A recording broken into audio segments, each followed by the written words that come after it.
Hey there and once again welcome to WS Tube Tech, myself Bhagirath Giri. और इस video में हम लोग रिएक्ट जेएस की मदद से और टेलविन CSS की मदद से एक टू डू लिस्ट ऐप बनाने वाले हैं।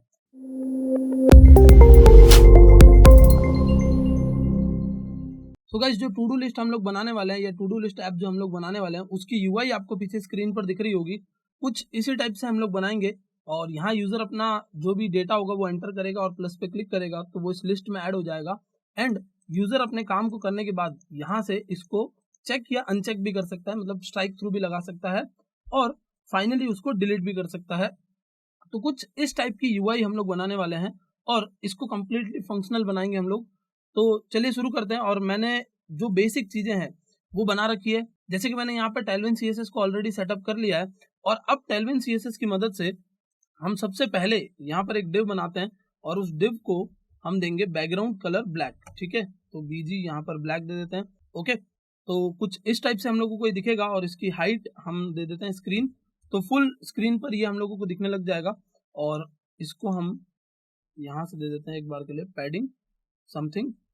ठीक है, और एक बार हम लोगों को सर्वर को रीस्टार्ट करना पड़ेगा, तो इसको बंद करते हैं और सर्वर में रीस्टार्ट कर लेता हूँ। एक्चुअली क्योंकि मैंने टेलविन CSS को सर्वर स्टार्ट करने के बाद स्टार्ट किया है या सर्वर स्टार्ट करने के बाद इंस्टॉल किया है, इसलिए वर्क नहीं करेगी। तो आपके केस में भी अगर ऐसा होता है तो एक बार सर्वर को आप क्लोज करिए और फिर से स्टार्ट कर लीजिए। ठीक है, ओके, तो देख सकते हो आप सर्वर रिस्टार्ट करने के बाद हमें बैकग्राउंड कलर ब्लैक दिख रहा है यहाँ पर।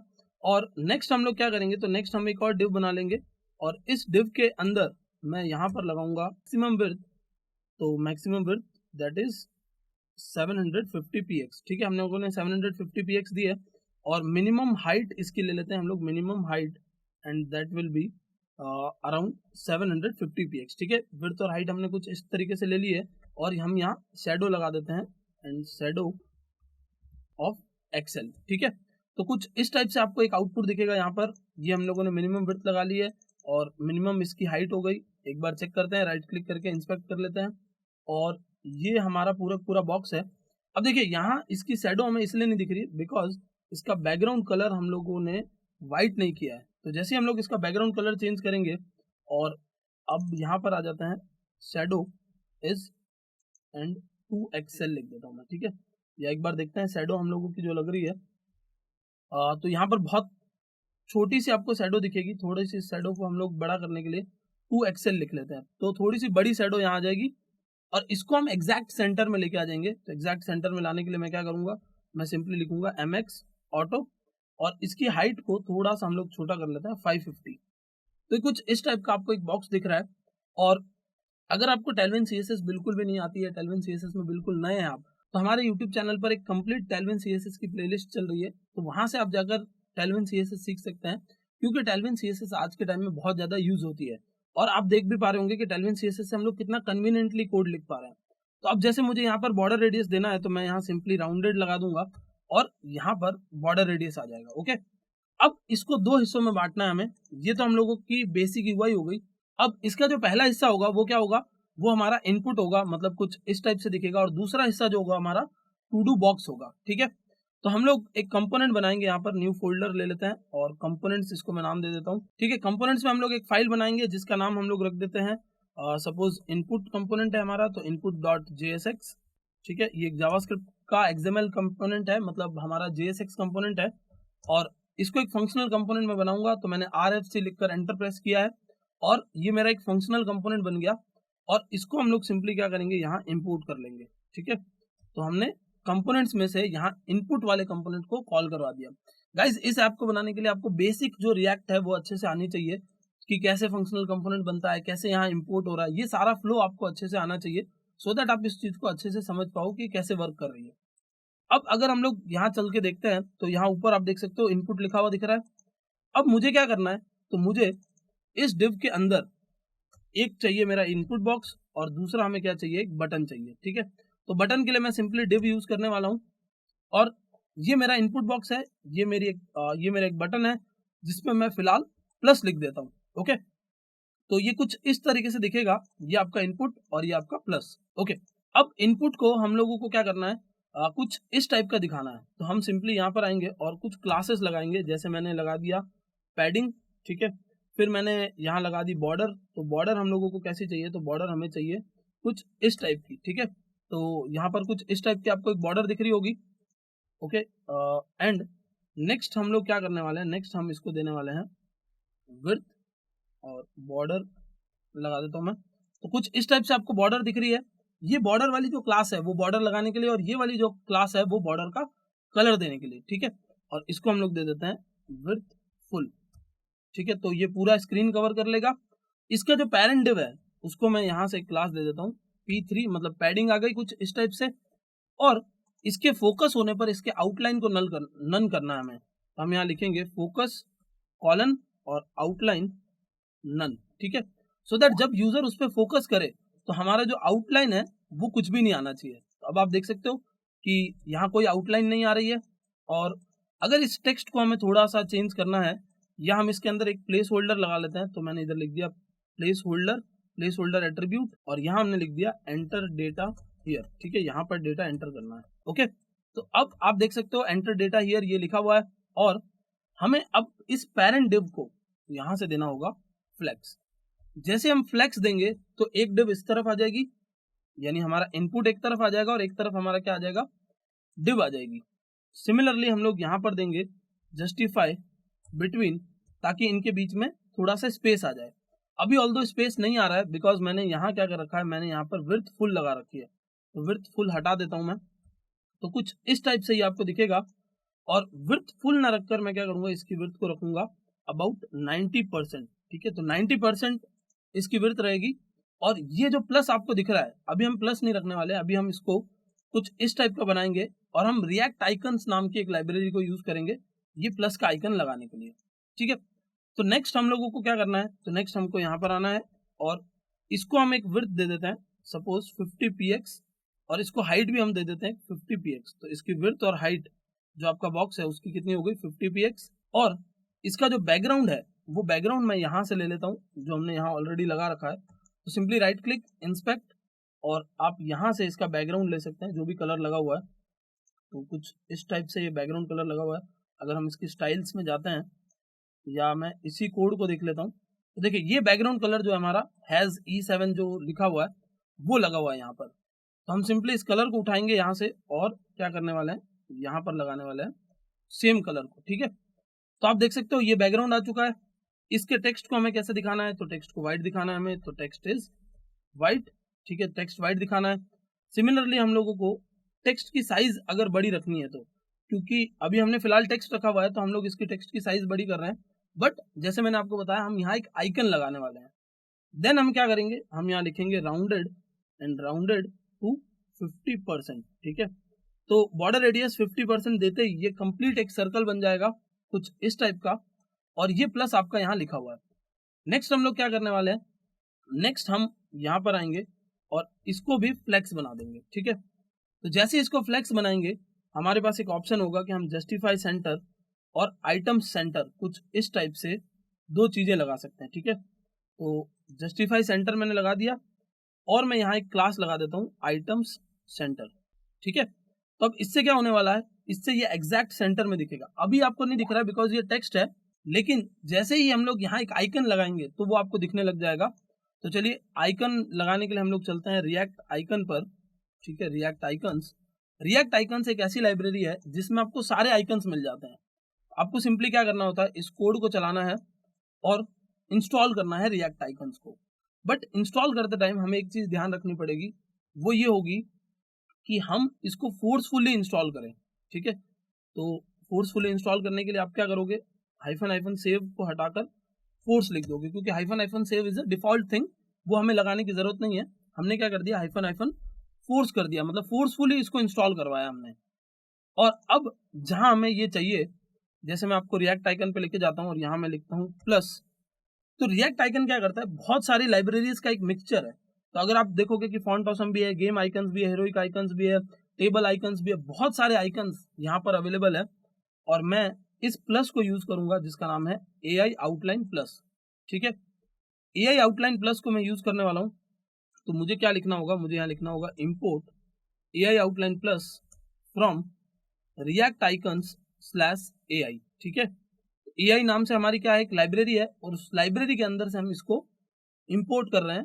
और हम क्या करने वाले हैं, यहाँ पर लगाने वाले हैं। ठीक है, तो सिंपली आपने वहां से इंपोर्ट किया, यहाँ पर लगा दिया, और अब ये आपको आइकन दिख रहा है। अब ये टेक्स्ट नहीं है, ये क्या है, एक आपका आइकन है प्लस का। ठीक है, देन हम लोग यहाँ पर जस्टिफाई बिटवीन की जगह जस्टिफाई अराउंड भी लगा सकते हैं, ताकि साइड में से थोड़ा थोड़ा सा स्पेस आ जाए। ओके, तो ये आपका एक इनपुट कंपोनेंट बन के रेडी है, और इस पर यूजर क्लिक करेगा और फिर यहाँ से डेटा उठाकर हम लोग यूजर के टू डू में ऐड करवा देंगे, मतलब यहाँ नीचे ऐड करवा देंगे। तो अब हमारा जो नेक्स्ट काम होगा वो क्या होगा, उससे पहले मैं यहाँ कर्सर को पॉइंटर कर देता हूँ, तो कर्सर और यहाँ लगा देंगे पॉइंटर। ठीक है, तो कर्सर पॉइंटर लगाने से क्या होगा, आई गेस मैंने यहाँ स्पेलिंग गलत लिख दी है, इसको सही कर लेते हैं। और कर्सर पॉइंटर लगाने से कुछ इस टाइप का आपको पॉइंटर दिखेगा जैसे आप माउस लेकर जाएंगे तब। ठीक है, अब हम लोगों का जो इनपुट कंपोनेंट है वो बन के रेडी है, जिस पर आप यहाँ पर क्लिक कर सकते हो और ऐड कर सकते हो।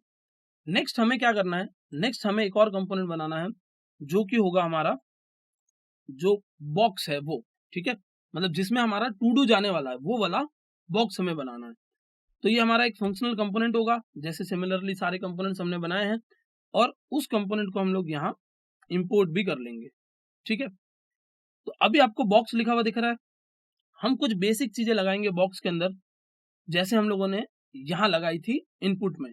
ठीक है, तो इस बॉक्स वाले डिव को मैं एक क्लास दूंगा जिसमें मैं P3 लिखूंगा सबसे पहले, तो चारों तरफ से क्या हो जाएगी, पैडिंग आ जाएगी। अब मुझे यहाँ क्या चाहिए, आइटम्स चाहिए कुछ इस टाइप के, जैसे ये आपको दिख रहे हैं उसी टाइप के हमें यहाँ पर आइटम्स चाहिए। तो हम लोग सिंपली क्या करने वाले हैं, हम सिंपली जाकर एक आइटम्स नाम से या आइटम नाम से एक और कंपोनेंट बनाने वाले हैं। ठीक है, सो ये आपका क्या एक कंपोनेंट हो गया, और इस कंपोनेंट को हम लोग इंपोर्ट करवा देंगे यहाँ पर। ठीक है, तो ये एक मेरी डिव रख लेता हूं मैं, और यहाँ मैं आइटम कंपोनेंट को इंपोर्ट कर लेता हूँ। तो जितने भी आइटम्स मुझे चाहिए होंगे उतनी बार मुझे क्या करना होगा, सिंपली आइटम कंपोनेंट को ही इटरेट करना होगा लूप के अंदर। तो अब आप गाइस देख सकते हो कि बहुत सारा यहाँ आइटम आइटम लिखा हुआ आ गया है। अब हमें इसकी जो यूआई है उसको सही करना है, तो चलिए चलते हैं आइटम्स पर। अब आइटम्स पर चलकर हम लोग क्या करेंगे, तो यहाँ हम लोग देंगे एक विड्थ फुल सबसे पहले। ठीक है, फिर हम लोग इसको एक बॉर्डर देंगे जो कि बॉटम में लगी होगी, तो बॉर्डर बॉटम। ठीक है, ये बॉटम की एक बॉर्डर आ जाएगी यहाँ पर, और बॉर्डर बॉटम, तो आपको यहाँ पर एक बॉर्डर दिखने लगेगी, देखिए ये बॉर्डर दिख रही है। नेक्स्ट इज हम देंगे इसमें पैडिंग। ठीक है, तो चारों तरफ से आप देख सकते हो पैडिंग आ गई है, और पैडिंग आने की वजह से इसका स्पेस थोड़ा सा बढ़ जाएगा। अब यहाँ तो हमारा डेटा रहने वाला है, और दूसरी तरफ हमारा डिलीट का बटन, और एक वो टाइम जिस टाइम पर ये टू डू ऐड हुई थी। ठीक है, तो इसको करने के लिए हम लोग क्या करने वाले हैं, इसके दो हिस्से करने वाले हैं, एक हिस्सा लेफ्ट होगा और एक हिस्सा राइट होगा। जो राइट वाला हिस्सा है उसके अंदर हम लोग क्या रखेंगे, वो डिलीट का बटन, और लेफ्ट वाले हिस्से में हमारा आइटम। ठीक है, तो एक स्पैन टैग बना लेता हूँ जिसमें मेरा आइटम, और एक और स्पैन टैग जिसमें मेरा टाइम, जो भी मेरा टाइम था वो। ठीक है, तो अभी मैंने जस्ट एक नॉर्मल सी यूआई बनाई है, अभी हम लोग इसको थोड़ा सा और कस्टमाइज करेंगे तो थोड़ी और अच्छी दिखने लग जाएगी ये। ऑल्सो हम लोग यहाँ पर डिलीट का बटन लगाने वाले हैं दूसरी डिव में, तो हम क्या करेंगे, हम करेंगे इंपोर्ट, और इंपोर्ट करने से पहले कौन सा आइकन हमें चाहिए वो देख लेते हैं रिएक्ट आइकन से। तो ट्रैश पर आ जाते हैं, मतलब हम लोग रिएक्ट आइकन्स पे आ जाते हैं और ट्रैश सर्च कर लेते हैं। तो जब आप ट्रैश सर्च करोगे तो आपको बहुत सारे ट्रैश दिखेंगे कुछ इस तरीके से। ठीक है, मैं क्या करता हूँ, मैं ये वाला ट्रैश उठा लेता हूँ, BS ट्रैश। ठीक है, आप चाहे जो भी ट्रैश उठा सकते हो, it's all up to you. और हम यहाँ पर आएंगे BS ट्रैश, आई गेस ये कॉपी नहीं हुआ है, अब कॉपी हो गया फ्रॉम रिएक्ट आइकन्स /BS। ठीक है, हम लोग क्या करने वाले हैं, BS ट्रैश जो हमारा आइकन है वो उठाकर लेके आए, और हमने सिंपली यहाँ पर लगा दिया। ठीक है, अब आपको कुछ इस टाइप से ये दिखने लग जाएगा आइकन।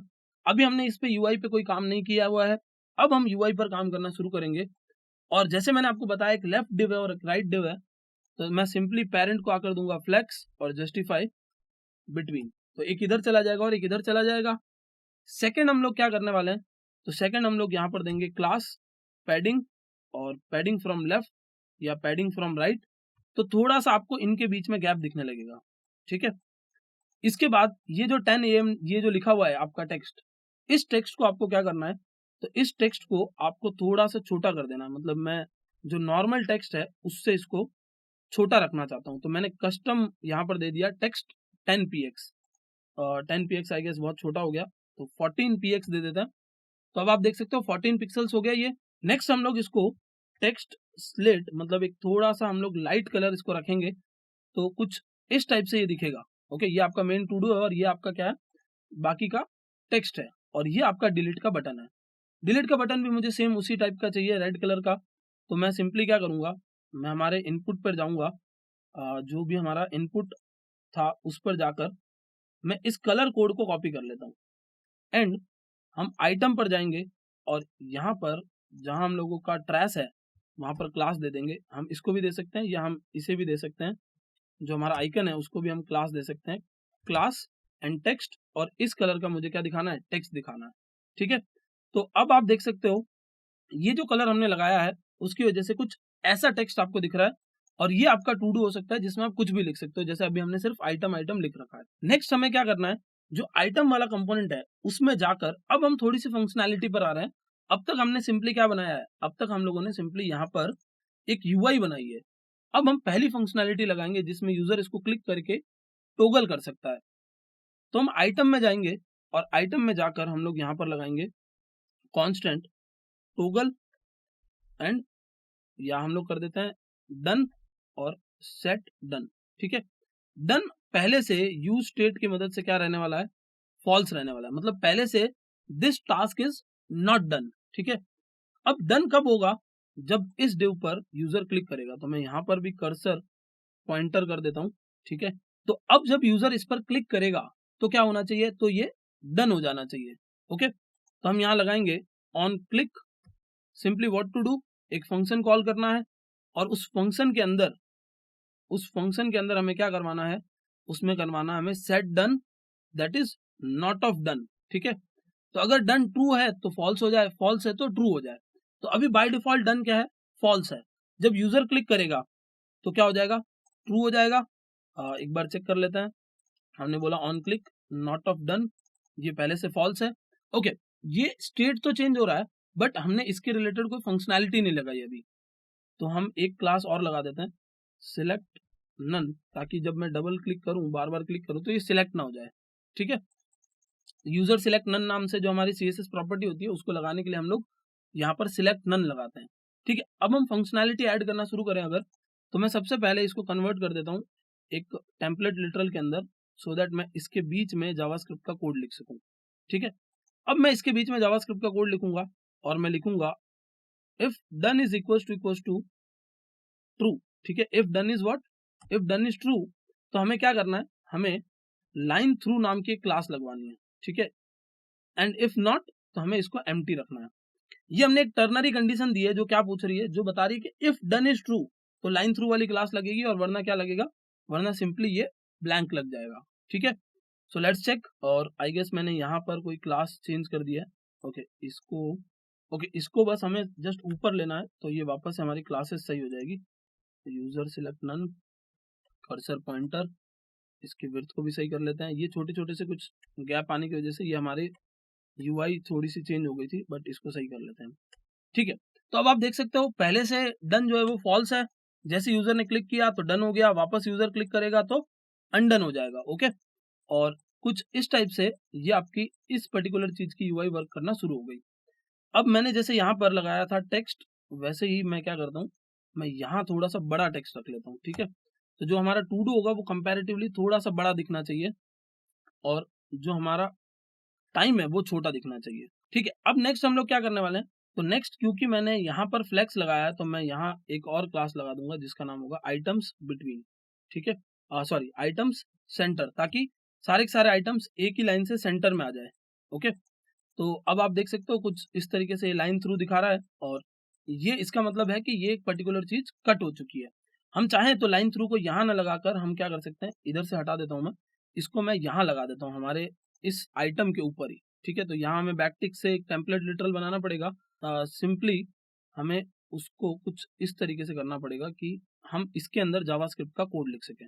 ठीक है, तो इसके अंदर आ जाते हैं, और ये हमने जावास्क्रिप्ट का कोड डाल दिया। ठीक है, तो ये हम लोगों का जावास्क्रिप्ट का कोड हमने वहां से शिफ्ट करके यहाँ डाल दिया है, सो दैट जब यूजर क्लिक करे तो सिर्फ ये आइटम है वही चेक हो जाना चाहिए। ठीक है, तो अब नेक्स्ट चलते हैं हम लोग, और नेक्स्ट हम लोग क्या करने वाले हैं, नेक्स्ट हम लोग आइटम्स ऐड करवाना शुरू करेंगे। मतलब हमने एक रिवर्स प्रोसेस किया है जिसमें हमने फिलहाल ये डन और अनडन लगा दिया है। अब यूजर यहाँ पर आएगा और कुछ क्लिक करेगा, कुछ टाइप करेगा और ऐड पे क्लिक करेगा और फिर वो आइटम फाइनली ऐड हो जाना चाहिए। तो कुछ इस टाइप की यूआई हमारी बन चुकी है। अब इसको बंद कर देते हैं और अब हमारा जो मोस्ट इंपॉर्टेंट काम है वो हमें करना होगा, और उसको करने के लिए हम क्या करने वाले हैं, तो हम यहाँ पर बनाने वाले हैं कांस्टेंट टू डूज, ठीक है, constant todos and set todo, और फिर हम यहाँ लिखने वाले हैं use state and todo is a empty array, ठीक है, todo is an empty array. पहले से टू डू में कुछ है ही नहीं, तो आप यहाँ बॉक्स में क्या भेजोगे, बॉक्स में यही टू डूज भेजोगे जिनमें कुछ भी नहीं है, ठीक है। बॉक्स में आपने क्या भेजा, बॉक्स में सपोज आपने डेटा भेजा है एज अ प्रॉप, वो टू डूज जो है वो पहले से खाली पड़े हैं, और जब बॉक्स में हम लोग जाएंगे तो हमें यहाँ से क्या मिलने वाला है, प्रॉप मिलने वाला है। अब इस प्रॉप की मदद से हम लोग आइटम्स बनाएंगे, तो हम लोग लिखेंगे constant items is equal to prop dot data dot map, ठीक है, prop dot data dot map, और मैप हम लोग चलाएंगे। अगर आप लोगों ने कभी भी रिएक्ट में काम कर रखा होगा तो आपको पता होगा कि डेटा को हम लोग क्या करते हैं, मैप कर कर इस तरीके से कंपोनेंट बना सकते हैं, ठीक है। तो हम यहाँ सिंपली लिखेंगे return, return what, return an item, ठीक है। तो ये जितना डेटा वहां से आएगा उतने आइटम्स ये रिटर्न करेगा, और मैं इसको ना प्रिंट करवा कर फाइनली क्या करूंगा, आइटम्स वाला वेरिएबल प्रिंट करवाऊंगा, ठीक है। तो आप देख सकते हो props dot data dot map, और उसमें हम लोग क्या रिटर्न करवा रहे हैं, फिलहाल ये रिटर्न करवा रहे हैं। अभी हम लोग थोड़ा सा एक नेक्स्ट स्टेप पर जाएंगे और हम ये भी देखेंगे कि कैसे हमारा डेटा इसके अंदर जाएगा। अभी आप फिलहाल देख सकते हो कि कोई टू डू ना होने की वजह से हमें यहाँ कुछ भी नहीं दिख रहा, बट अब हम क्या करने वाले हैं, ये सेट टू डू जो है हमारा, उसको यूज करके इस टू डू के अंदर डेटा डालने वाले हैं। उससे पहले हमें क्या करना है, उससे पहले हम लोगों को एक फंक्शन बनाना है जो कि होगा हमारा एड टू डू हैंडलर। ये एड टू डू हैंडलर क्या लेता है, यूजर से एक डेटा लेता है और उस डेटा को यूजर से सपोज एक वैल्यू लेता है, यूजर से सपोज एक स्ट्रिंग लेता है, ये यूजर से सपोज एक आइटम लेता है, आप कुछ भी लिख सकते हो, यूजर से डेटा लेता है और उस टू डू को उस टू डू के अंदर ऐड कर देता है। तो ये जो ऐड टू डू हैंडलर है उसको मुझे कहाँ भेजना है, इनपुट में भेजना है, ठीक है। तो मैंने यहाँ लिख दिया handler equals to add todo handler, ठीक है, handler equals to add todo handler, और इनपुट में मैं प्रॉप्स की मदद से इसको उठाऊंगा और हम लोग क्या करने वाले हैं, हम लोग यहाँ पर रेफ यूज करने वाले हैं। तो हमने बोला constant and input box is equals to use ref, okay. हम रिएक्ट में रेफ यूज करने वाले हैं, जैसे हम लोग जावास्क्रिप्ट में नॉर्मली आईडीज यूज करते हैं, रिएक्ट में हम उसके बदले रेफ को यूज करते हैं, ठीक है। तो रेफ, और हम यहाँ पर पास कर देंगे इनपुट में रेफ इक्वल्स टू दिस, ठीक है। सो दिस इज आवर रेफ, मतलब रेफरेंस है इस पर्टिकुलर इनपुट का। अब जब इस बटन पर क्लिक होगा, मैं क्या बोल रहा हूं, जब इस बटन पर क्लिक हो, तो मैंने बोला कि सिंपली हमें क्या करना है, सिंपली हमें एक फंक्शन कॉल करना है। वो फंक्शन क्या करेगा, वो फंक्शन प्रॉप्स में से हैंडलर को कॉल करेगा और क्या पास कर देगा उधर, इनपुट बॉक्स के करंट की वैल्यू, ठीक है, input box dot current dot value, ठीक है, इनपुट बॉक्स के करंट की वैल्यू पास कर देगा, ठीक है। तो इसका मतलब हम लोग क्या कर रहे हैं, इसका मतलब हम बोल रहे हैं कि जब हमारा ये हैंडलर, मैं वापस से आपको पीछे लेके चलता हूं, ये हमारा जो हैंडलर है उसको क्या चाहिए, एक डेटा चाहिए। हम यहां से उस हैंडलर को असाइन कर रहे हैं एक प्रॉप में, और इनपुट में हम बोल रहे हैं कि जब बटन पर क्लिक हो तो props dot handler input box के करंट की वैल्यू उठानी है, और इनपुट बॉक्स कौन सा है, जो हमने रेफ से बनाया था, ठीक है। तो input box dot current dot value, बहुत सिंपल सा हम लोगों ने इसको बनाया है। और अब जब यूजर इसको कॉल करेगा तो मैं एक बार यहाँ क्या आइटम आता है उसको कंसोल लॉग करके दिखा देता हूँ, ठीक है। तो आइटम को मैं कंसोल लॉग करूंगा, फंक्शन कौन ट्रिगर कर रहा है, फंक्शन ट्रिगर कर रहा है वो इनपुट वाले कंपोनेंट का एक बटन, और डेटा कहां पर आ रहा है, ऐप कंपोनेंट पर। तो अब चलकर देखते हैं, ट्राई करके देखते हैं एक बार, और एक बार मैं रिफ्रेश कर लेता हूं, अगर कोई एरर होगी तो पता चल जाएगी। देखिए कोई एरर नहीं है, मैंने टेस्ट लिखा, ऐड पर क्लिक किया, टेस्ट आ गया। मैंने सपोज यहाँ डेमो लिखा, ऐड पर क्लिक किया, ये भी आ गया, ठीक है। तो इसका मतलब सिंपली मेरा डेटा यहाँ पर आ रहा है। नेक्स्ट क्या करना है हमें, तो नेक्स्ट ये जो डेटा है आपका वो आपके पास में आ चुका है एज एन आइटम। हम क्या करने वाले हैं, हम यहाँ करेंगे यूज, हम यहाँ पर करेंगे सेट टू डू, ठीक है। सेट टू डू में हम लोग एरे भेजेंगे जिसमें हम लोग ओल्ड टू डूज को स्प्रेड करेंगे, ठीक है। हमने क्या किया, सारे ओल्ड टू डूज जो हैं वो यहाँ स्प्रेड कर दो। इसका मतलब है कि अगर यूजर ने इससे पहले 4-5 और टू डूज डाल रखे हैं तो वो यहाँ पर आ जाएंगे। और उसके बाद मैं क्या करने वाला हूँ, उसके बाद में मैं एक ऑब्जेक्ट डालने वाला हूँ जिसमें मेरा आइटम होगा और मेरा क्या होगा, टाइम होगा। ठीक है, एक क्या होगा, आइटम, और एक टाइम होगा। और टाइम में हम लोग लिखेंगे न्यू डेट, और हम यहाँ लिख देंगे टू टाइम स्ट्रिंग। ठीक है, हमने क्या किया, हमने बोला कि एक तो हमारा आइटम जाएगा एज एन ऑब्जेक्ट और एक हमारा टाइम जाएगा। ठीक है, और ये फाइनली कैसा दिखेगा वो मैं आपको एक यूज इफेक्ट में चलाकर दिखा देता हूँ। यूज इफेक्ट, या यूज इफेक्ट की नीड ही नहीं है, हम लोग यहाँ कंसोल लॉग में सिंपली टू डूज को कंसोल लॉग करवाएंगे तो हम लोग को दिख जाएगा। ये हमारे ओल्ड टू डूज थे और यहाँ हमने क्या किया, एक नया टू डू ऐड कर दिया। अगर आप बोलते हो कि सर ओल्ड में तो कुछ है ही नहीं, तो अगर नहीं है तो वो खाली चला जाएगा। ओके, सो लेट्स चेक कि कैसा ये आउटपुट देता है। आप देख सकते हो पहले से एम्प्टी एरे है, कुछ भी नहीं है। और अब मैंने क्या किया, डेमो को ऐड किया। सपोज क्लिक किया तो ये हमने डेमो को ऐड किया और आप देख सकते हो ये आ गया आइटम्स, और आइटम्स में मेरी एक स्ट्रिंग आ चुकी है। ठीक है, इसको और अगर आपको रिफाइन करना हो तो टू डेट स्ट्रिंग ना करके आप कुछ और भी लिख सकते हो, जैसे मैंने इसको कर दिया टू लोकल टाइम स्ट्रिंग। ठीक है, और एक बार रिफ्रेश कर देते हैं, हटा देते हैं। पहले से एम्प्टी एरे है, आप देख सकते हो कुछ भी नहीं है। मैंने इसको कर दिया टू लोकल टाइम स्ट्रिंग और मैंने यहाँ ऐड किया टेस्ट, क्लिक। और अब अगर आप देखोगे तो ये आपको दिखा रहा है 5:55 और 53 PM, और ये आपका एक आइटम हो गया। अब जैसे ही मैं एक और आइटम ऐड करता हूँ, जैसे मैंने लिखा डेमो। ठीक है, ये जो भी एरर आ रही है उसको भी इग्नोर करना है आपको। और जैसे मैं डेमो लिखूंगा तो कुछ इस टाइप से ये दिख रहा है, आप देख सकते हो। सेकंड, मुझे जो आइटम है वो मेरा ऐड हो चुका है जिसका नाम है टेस्ट, फिर डेमो, और टेस्ट पहले से पड़ा था और डेमो ऐड हो गया और उसका भी टाइम ऐड हो गया। तो बस अब हमारे पास में आइटम और टाइम दो चीजें आने वाली है। तो हम लोग सिंपली क्या करेंगे, बॉक्स पर जाएंगे और यहां से आइटम को एज एन प्रॉप भेज देंगे उधर। तो हमने बोला कि एक मेरे पास में क्या आएगा, ये जो सारा डेटा है उसमें से मेरे पास में सिंगल डेटा आएगा, सिंगल डेटा, और एक मेरे पास में आएगा इंडेक्स, मतलब मैं जिसको की बोल सकता हूँ। एक तो मुझे यहाँ पर की पास करनी होगी, तो की इक्वल्स टू की, और सिंगल जो डेटा आया, मतलब मेरे पास जो बहुत सारा डेटा आया था उसमें से मैंने क्या किया, सिंगल डेटा डॉट आइटम निकाल लिया, और टाइम की जगह मैंने क्या किया, सिंगल डेटा डॉट टाइम निकाल दिया। ठीक है, तो सिंगल डेटा डॉट टाइम हम लोगों ने निकाल लिया। ठीक है, तो आइटम और टाइम ये हम लोगों ने ऐड कर दिया। सिंगल डेटा हम लोगों को कहाँ से मिलेगा, सारे डेटा में से एक एक करके आएगा और हम लोगों को ये मिलने वाला है। ठीक है, और आइटम्स में हम लोग चलते हैं और यहाँ आपका टाइम आएगा और यहाँ पर आपका क्या आएगा, वो जो भी पर्टिकुलर आइटम है वो आएगा। तो आपने बोला प्रॉप्स, प्रॉप्स में से आप यहाँ क्या उठाने वाले हो, टाइम उठाने वाले हो, तो प्रॉप्स डॉट टाइम। प्रॉप्स कहाँ से आ रहे हैं गाइज, इस बॉक्स में से। ये बॉक्स क्या कर रहा है, एक एक डेटा को यहाँ पर आइटम इटरेट कर रहा है और उसको प्रॉप असाइन कर रहा है, और वो प्रॉप हम लोग अंदर यूज करेंगे और हम कुछ इस तरीके से यहाँ पर आकर प्रॉप्स डॉट टाइम और प्रॉप्स डॉट आइटम दिखाएंगे। ठीक है, तो अब आप देख सकते हो टेस्ट, डेमो, ये दो चीजें आ गई और उनके टाइम भी आ गए। अब ये जो डेमो लिखा हुआ है वो खाली भी हो जाना चाहिए। तो उसके लिए हम लोग क्या करने वाले हैं, उसके लिए हम लोगों ने जहां से इनपुट में डेटा भेजा था, यहाँ थोड़ा सा हमें कोड बड़ा करना पड़ेगा। तो हम इसको यहाँ से हटाकर एक एरो फंक्शन कॉल करवाएंगे। ठीक है, इसके क्लिक पे हमने एक एरो फंक्शन कॉल किया। ये पहले प्रॉप के हैंडलर में वैल्यू पास करता है और फिर क्या करता है, उसकी वैल्यू को एम्प्टी करवा देता है।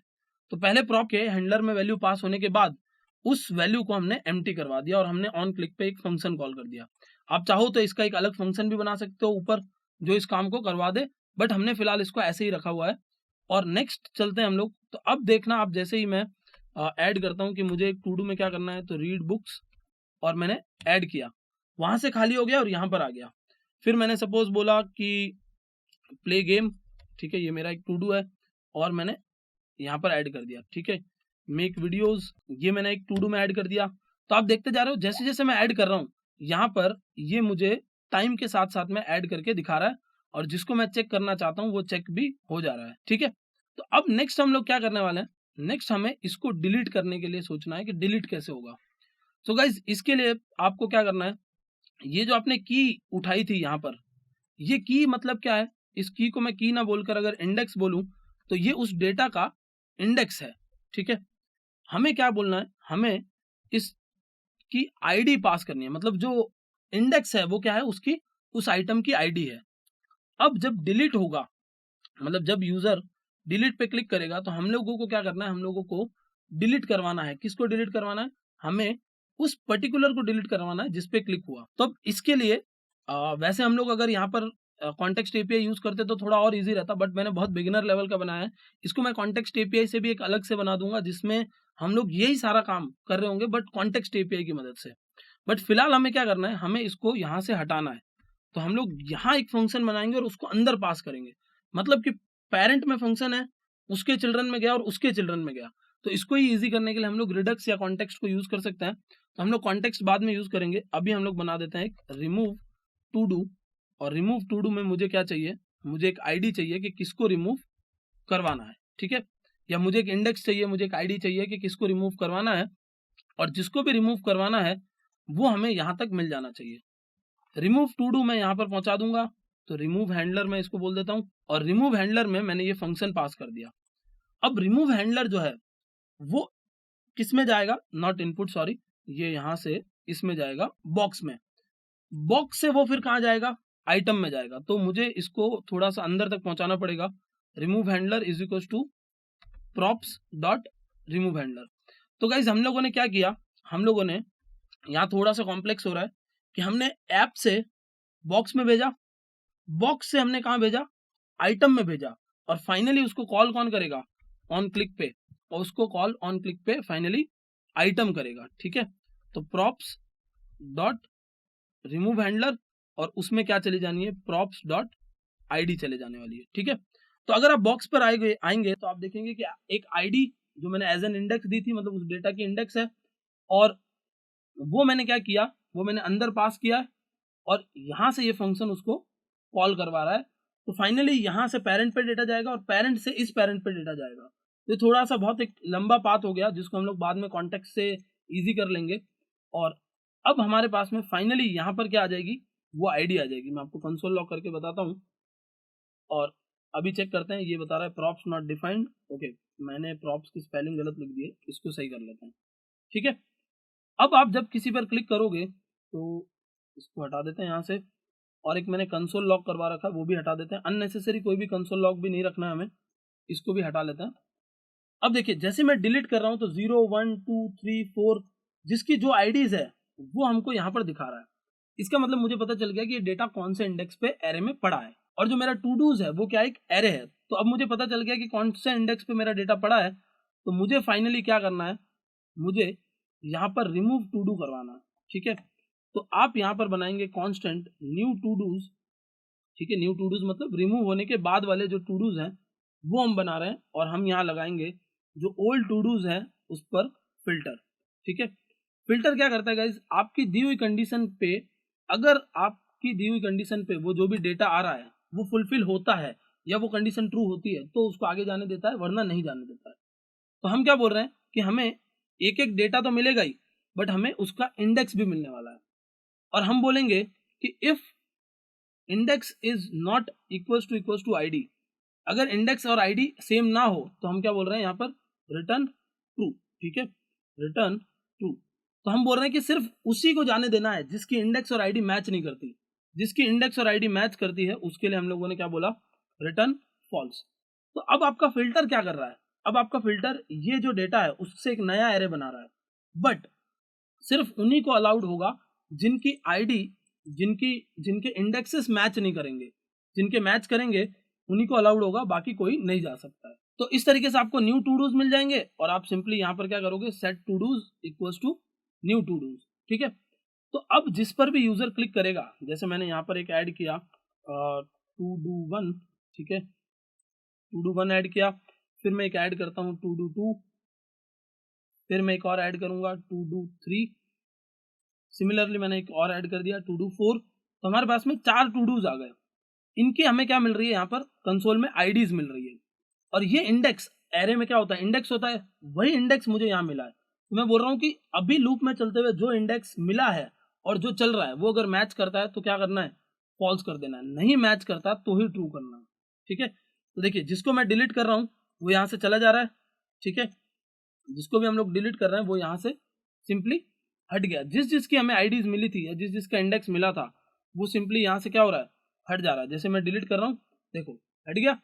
तो इसका मतलब कि हम लोगों ने क्या किया, हम लोगों ने सारे टू डूज जो हमारे ओरिजिनल थे उनको रखा, एक एक को लाकर चेक किया, जो उस इंडेक्स पर पड़ा था, जो इंडेक्स मेरे पास आया है उस इंडेक्स पर जो पड़ा था उसको हटा दिया और बाकी सबको वापस भेजकर हमने एक नया एरे बना दिया और फाइनली हमने यहाँ पर स्टेट को अपडेट करवा दिया। और जैसे कि रिएक्ट जेएस में होता है, स्टेट अपडेट का मतलब क्या होता है, कंपोनेंट री रेंडर, और कंपोनेंट री रेंडर होगा तो सारी चीजें वापस चलेगी, और जैसे ही सारी चीजें वापस चलेगी तो आप लोगों को कुछ इस टाइप से ही दिखेगा। जैसे मैंने बोला आइटम्स ऐड, डिलीट किया, यहाँ से हट चुका है। सो आई होप गाइज आपको ये समझ में आ गया होगा कि किस तरीके से पूरा फ्लो वर्क कर रहा है, कैसे हम लोगों ने कंपोनेंट्स बनाए, कैसे हम लोगों ने टेलविन सीएसएस की मदद से उसकी यूआई बनाई, फिर कैसे हम लोगों ने ऐड के क्लिक पर वो डेटा को उठाकर हमने स्टेट में ऐड किया, और फिर फाइनली हमने कैसे स्टेट्स को इटरेट करवाया एंड एट द एंड कैसे स्टेट में से डेटा को डिलीट किया। इस वीडियो में जो हमने पूरा कोड किया है वो मैं आपको गिटहब पे प्रोवाइड करवा दूंगा। जो गिटहब की लिंक है वो आपको वीडियो के डिस्क्रिप्शन में मिल जाएगी, वहां से जाकर आप इस कोड को भी देख सकते हैं और अपनी सेल्फ प्रैक्टिस कर सकते हैं। So I hope guys you would have enjoyed this video. That's it for this video. Thank you so much for watching.